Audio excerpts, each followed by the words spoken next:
hay algo importante que conversar, ¿no? Y es el legado que nos deja el caballero de los mares, don Miguel Grau Seminario. Para eso tenemos un panel de lujo esta noche. Está, como siempre, un abogado importante, don Raúl Charamé Orbe, además a quien he tenido el gusto de escucharlo hablar de historia en algunas oportunidades también. Bienvenido, doctor, es un gusto. Muy buenas noches, Pepe, un gusto estar contigo. ¿Qué le parece? En un tema tan importante como hoy, aunque no todos los programas suelen tocarlo, nosotros sí nos abocamos a el legado que puede dejarnos don Miguel Grau, sobre todo en estas alturas, ¿no? Sí, Grau es el mito cívico que tenemos nosotros que seguir. Es la síntesis de lo que Washington y Lincoln llamaba el ciudadano soldado, en este caso el ciudadano marino. Grau tiene una brillante trayectoria. En 1872 defiende la Constitución y defiende el voto ciudadano que había dado el triunfo a Manuel Pardo. Y lo defiende, no se alinea con el militarismo golpista. Y eso creo que es un primer gran ejemplo de lo que requerimos. Un segundo legado de Grau es que en la guerra del Salitre, llamada mal la guerra del Pacífico, porque creo que hay que conceptualizar qué cosa fue una guerra por el salitre, por las riquezas naturales. En esta guerra tan desigual, tan desproporcionada, tan abusiva, Grau tuvo la brillantez táctica de neutralizar a la poderosa marina chilena, vencerlos y convertirse realmente en un dolor de cabeza. Y cuando Grau vencía a la marinería chilena tuvo grandezas, la grandeza del combatiente, de que al herido, al mancillado, al vulnerado, lo recogió, lo atendió y ahí viene la caballerosidad. Y la muerte de Grau es una muerte homérica, es la muerte de la poesía del patriotismo, ¿no? Muere en un país que es derrotado, pero muere entregando todos sus valores a la patria. Sí, junto a otros valientes, como don Diego Ferré, por ejemplo, que pocos lo recuerdan, ¿no es cierto?, que también cumplió un papel importante junto a Miguel Grau Seminario. Don Luis Alberto Salgado, doctor, ¿cómo está? Es un gusto tenerlo en la mesa, un placer. Buenas noches, Pepe, un gusto estar aquí también. ¿Qué le parece, gracias por la invitación. A usted por estar con nosotros, qué le parece este legado de don Miguel Grau, un hombre que además se le recuerda en cada jornada importante en el Congreso de la República, sí, con su curul al frente, ¿no? Y Miguel Grau presente. Y Miguel Grau presente, claro. Creo que es una práctica que nunca debe dejarse de lado y es una tradición que debe reforzarse, Pepe, porque es el peruano, es el ciudadano, es el combatiente de estirpe. Me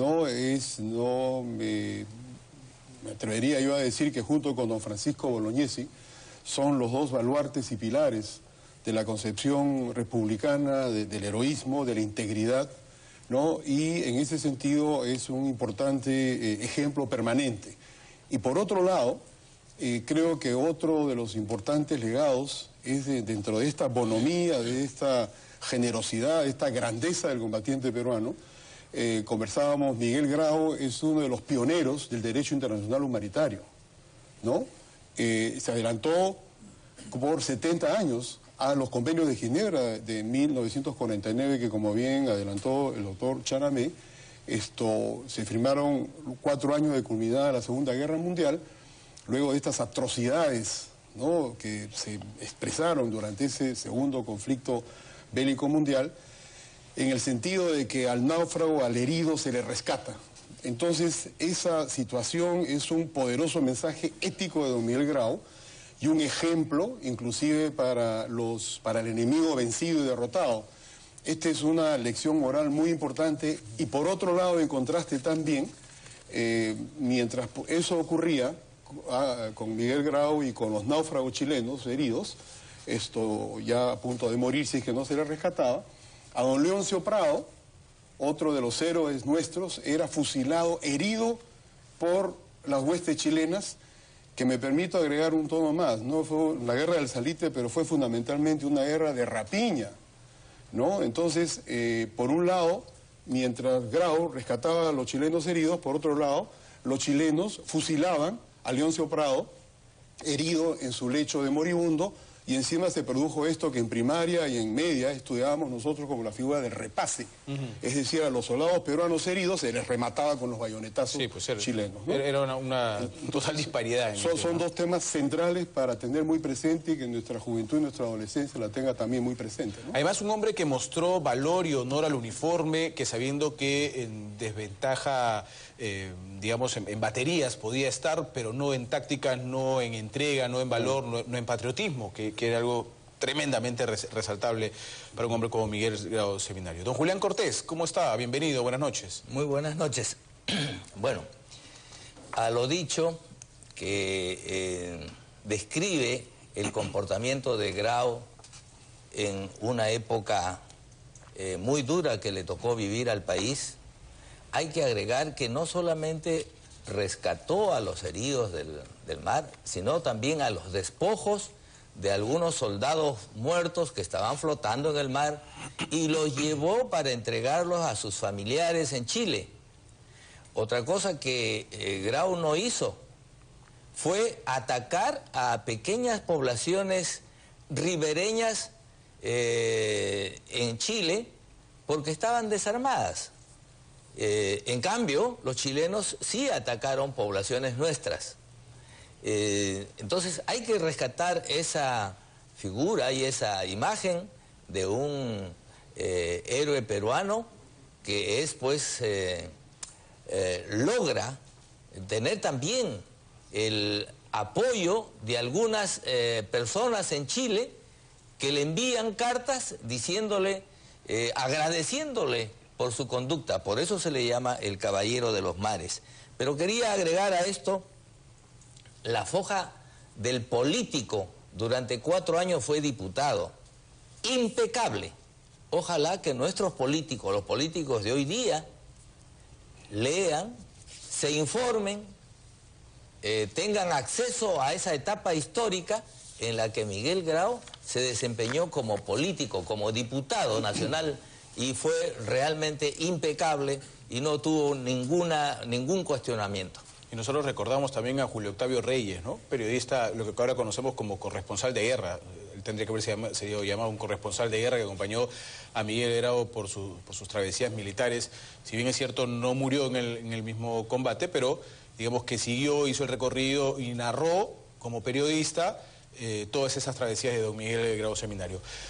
Doctor Raúl Chanamé, creo que nos falta como patriotas mucho que aprender de lo que nos ha dejado Miguel Grau, ¿no? Nos falta mucho que rescatar y llevar a la vida diaria, ¿no? Sí, falta una memoria histórica, falta que los niños, los jóvenes, todos los peruanos en general aprendamos de estos valerosos ejemplos morales y éticos. Luis Alberto señalaba a Bolognesi, a Grau, yo mencionaría al gran Cáceres, pues, ¿no? Cáceres es un gran personaje, derrotados, diezmados, pero defendimos la dignidad de un país que lo único que hacía era defender su soberanía. Muy bien ha dicho Luis Alberto que para el orden jurídico acá se crea un conjunto de premisas. La guerra con Chile fue una guerra ilegítima, fue una guerra de agresión ilegítima, lo que ahora se castiga penalmente. Sí, en las Naciones Unidas. Se castiga, las Naciones Unidas castiga, el Estatuto de Roma establece un conjunto de legislación que castiga el genocidio, atacar a poblaciones civiles.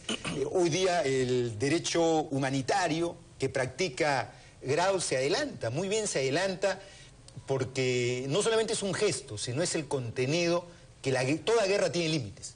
No hay guerra pues sin límites, porque la guerra sin límites se convierte en genocidio, ¿no? Y entonces los límites los plantea Grau, esa carta bella que tiene a la viuda de Prat, ¿no? Es una carta que deberíamos leerlo todos los peruanos, y ahí veríamos la grandeza de este espíritu que le lleva consuelo a la viuda, a la mujer desfalleciente, le lleva el consuelo, ¿no? Del hombre que dice, he combatido contra su esposo, un gran caballero, un gran combatiente, le reconoce, al vencido le reconoce la calidad, y eso creo que dice mucho de la grandeza, el humanismo de Grau, que a pesar de ser militar, de tener una jerarquía, de tener un conjunto de códigos castrenses, nunca pierde su humanidad.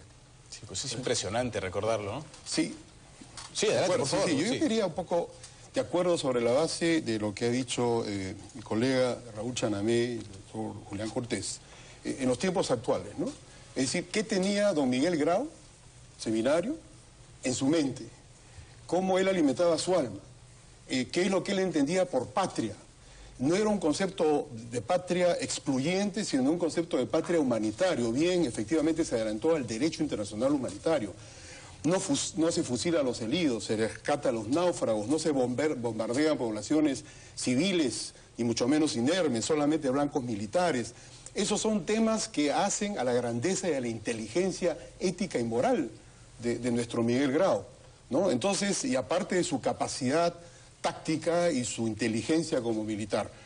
Sin embargo, quería ya un poco, en base a cómo entendía Grau su concepto de patria, su concepto de soberanía, de defender la dignidad y el honor del uniforme y de la bandera, no era un concepto que significaba matar al otro, sino era un concepto que en la lucha de la legítima defensa frente a la guerra de rapiña o la guerra de agresión, él sale en defensa junto con sus subalternos, ¿no?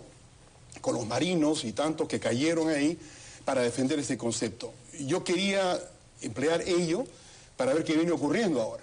Se decía que nuestros niños y adolescentes y jóvenes deberían tenerlo como ejemplo, y efectivamente, para mí fue un ejemplo, y me inspiré enormemente. La primera vez que empecé a escuchar de Miguel Grau era en tercero o cuarto de primaria, y realmente me emocioné, ¿no? Ya desde ahí. Sin embargo, ya desde el punto de vista ya de la adultez, ¿qué cosa tienen en la mente los presidentes o los jefes de Estado que hemos tenido en la República, incluido el actual? No, uno dijo que iba a revisar línea por línea el tratado con Chile.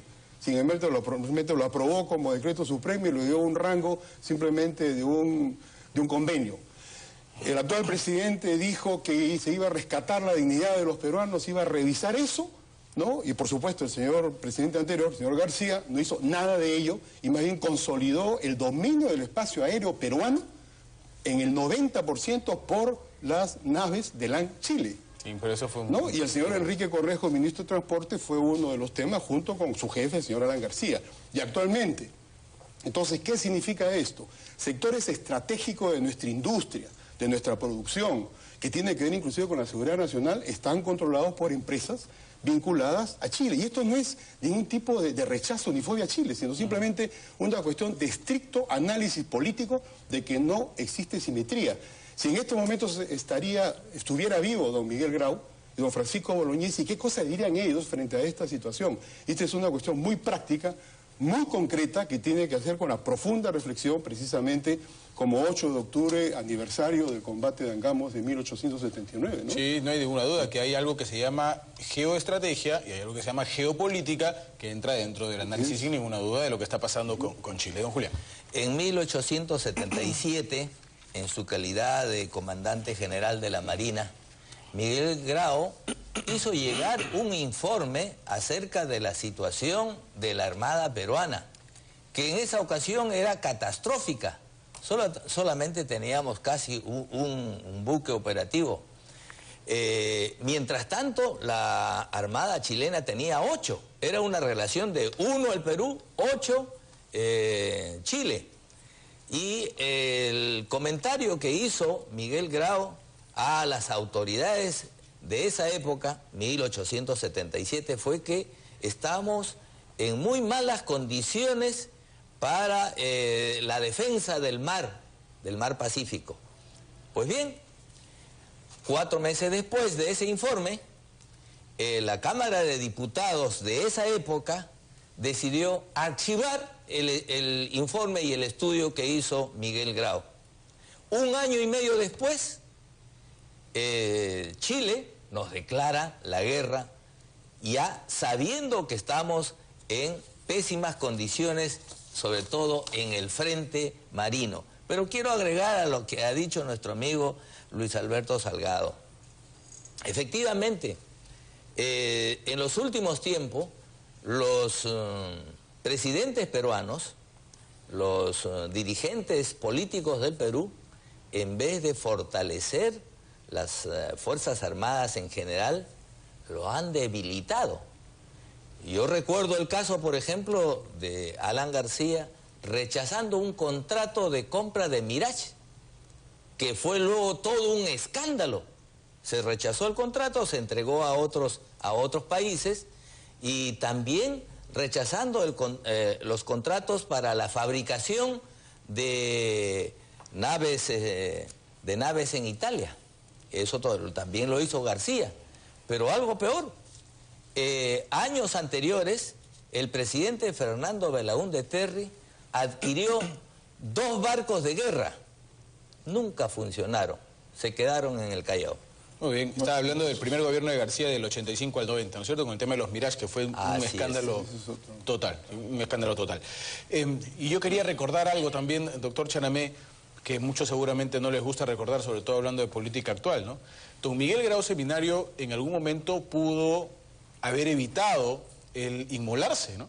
Él pudo haber evitado el ir al frente con el Huáscar, o capitaneando el Huáscar, ¿no es cierto? Y haberse quedado tranquilo en el Congreso de la República a seguir gozando de lo que le daba el Parlamento, ¿no?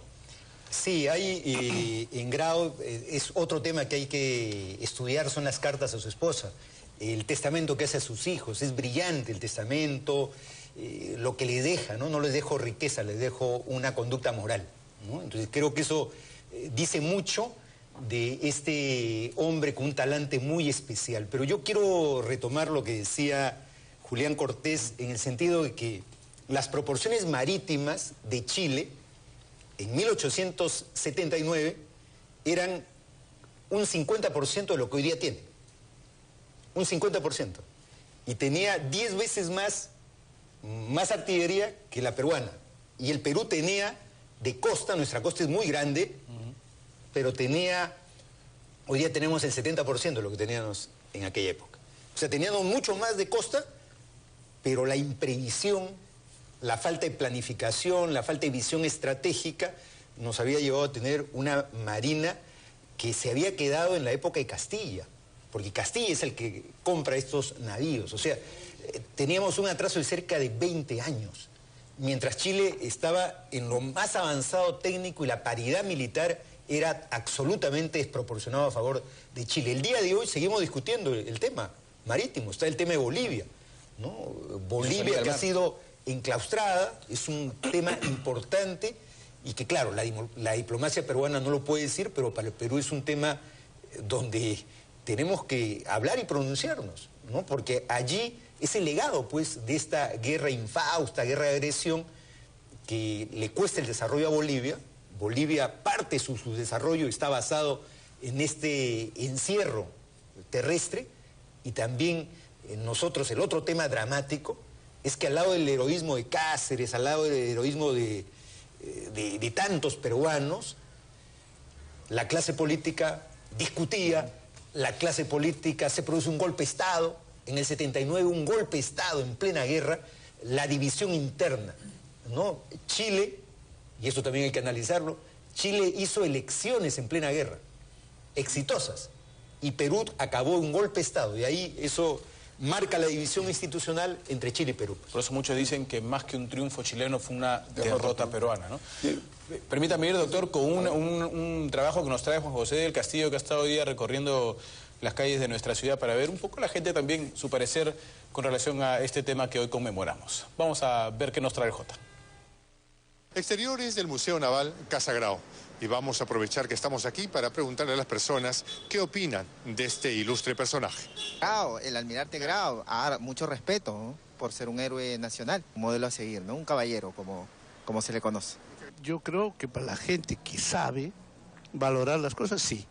Pero para tanto ignorante que hay, no, pues. Es un caballero. Creo que se está perdiendo ya en esta parte del camino. A mí es un sinónimo de patriotismo y de algo que es pulcro y ejemplo para todas las nuevas generaciones y las antiguas. Que yo soy piurano y tengo mucho orgullo de que él ha sido piurano. Es un hombre valiente que dio su vida por la patria, luchó desinteresadamente. Un gran personaje por toda la hazaña que ha hecho en esa época. ¿Cuánto quisiéramos tener esas hazañas en estos momentos? Que ya no hay. Él, así como peleó, que todos deberíamos de hacer lo mismo, querer más al Perú, ¿no? Como él lo quiso. Bueno, es el peruano del milenio.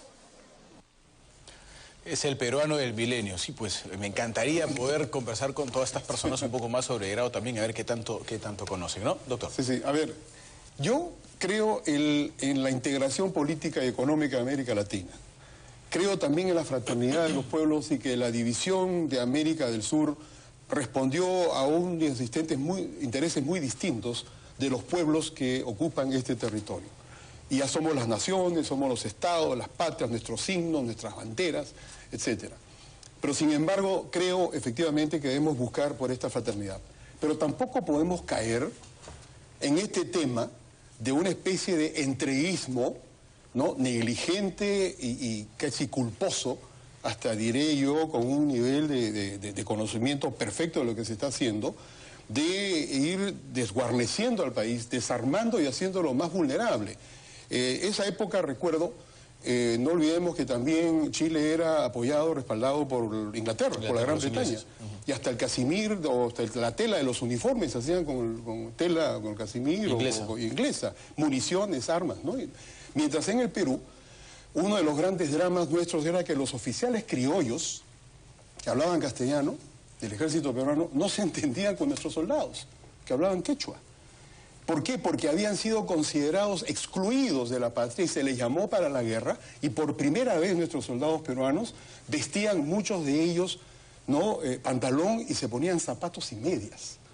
Ese es un país fragmentado nuestro que debe ser motivo también de reflexión para todos, porque esto hace y explica lo que efectivamente criticábamos hace un momento, la mal llamada clase política peruana. Entonces, este es un tema que hoy, que en el 8 de octubre del año 2015, con mayor razón debe llamar a profunda reflexión, porque tenemos algunos elementos que se van reiterando con respecto a los antecedentes de 1879, y no olvidemos, finalmente, mencionaba el amigo Julián Cortés, ese Parlamento, una mayoría, negó aumentar impuestos a pesar del pedido que estaba haciendo dramáticamente, dolientemente don Miguel Grau, seminario, de que era necesario adquirir por lo menos 1 o 2 embarcaciones con un efecto disuasivo de lo que modernamente se conoce como el NBD, el Núcleo Básico de Defensa. Grau estaba pidiendo, señores, Núcleo Básico de Defensa para el Perú, para disuadir el poder o la agresividad que estamos viendo en el armamentismo chileno del sur en 1877-78.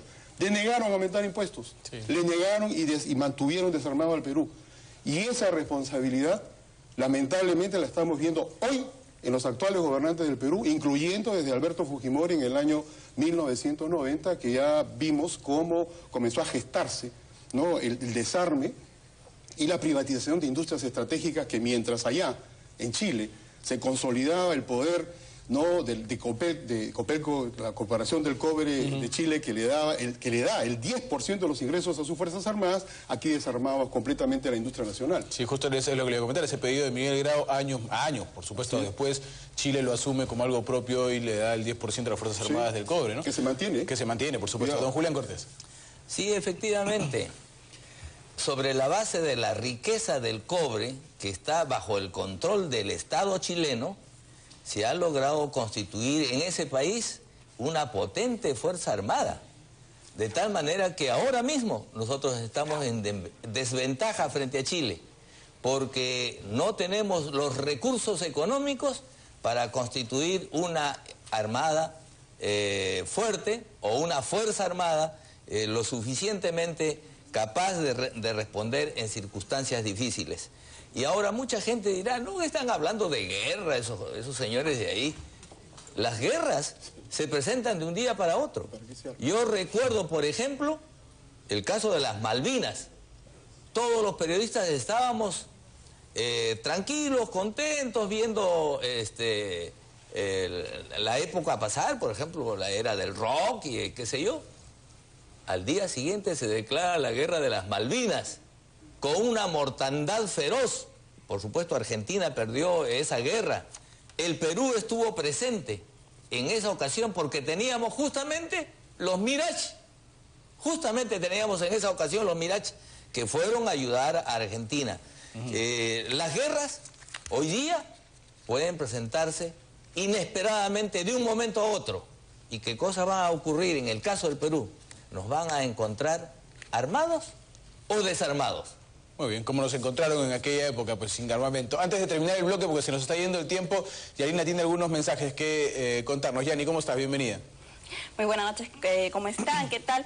El público ya está opinando acerca también de este tema en las redes sociales. Carolina Bernejo, ella nos dice que el legado del heroico Miguel Grau al Perú es esencialmente ético y patriótico, virtudes que la clase política actual desconoce por completo. Fabián Palomino también opina y nos dice que felicita a RBC y al panel de periodistas por recordar la gesta patriótica de Miguel Grau, cuyo sacrificio nos alienta a querer más a nuestro Perú. Muchas gracias, Yani. Terminamos este bloque con un minuto para el doctor Raúl Chanamé. Raúl, doctor, ¿qué conclusión podemos sacar de este tema? Yo creo que hay varias conclusiones. La primera es la nobleza y la conciencia que se tiene de un miembro de la Marina y la Fuerza Armada. En primer lugar. En segundo lugar, hay que sacarle las lecciones políticas. Necesitamos ser un país previsor, necesitamos tener unidad básica en algunos criterios. En el tema de la seguridad, creo que no hay fuerza política que debería oponerse. Lo que tenemos que encontrar son cuáles son estas propuestas de unidad para encarar el siglo XXI. Y en tercer lugar, que necesitamos un pueblo plenamente consciente de su historia. Un pueblo que olvida su historia está condenado a repetirlo. Es cierto. El presidente García dijo: todo el continente debe nunca más a las armas, y el único país que no compró armas fue el Perú. Todo lo demás se llenaron de armamentos. Señores, vamos a un corte y regresamos con la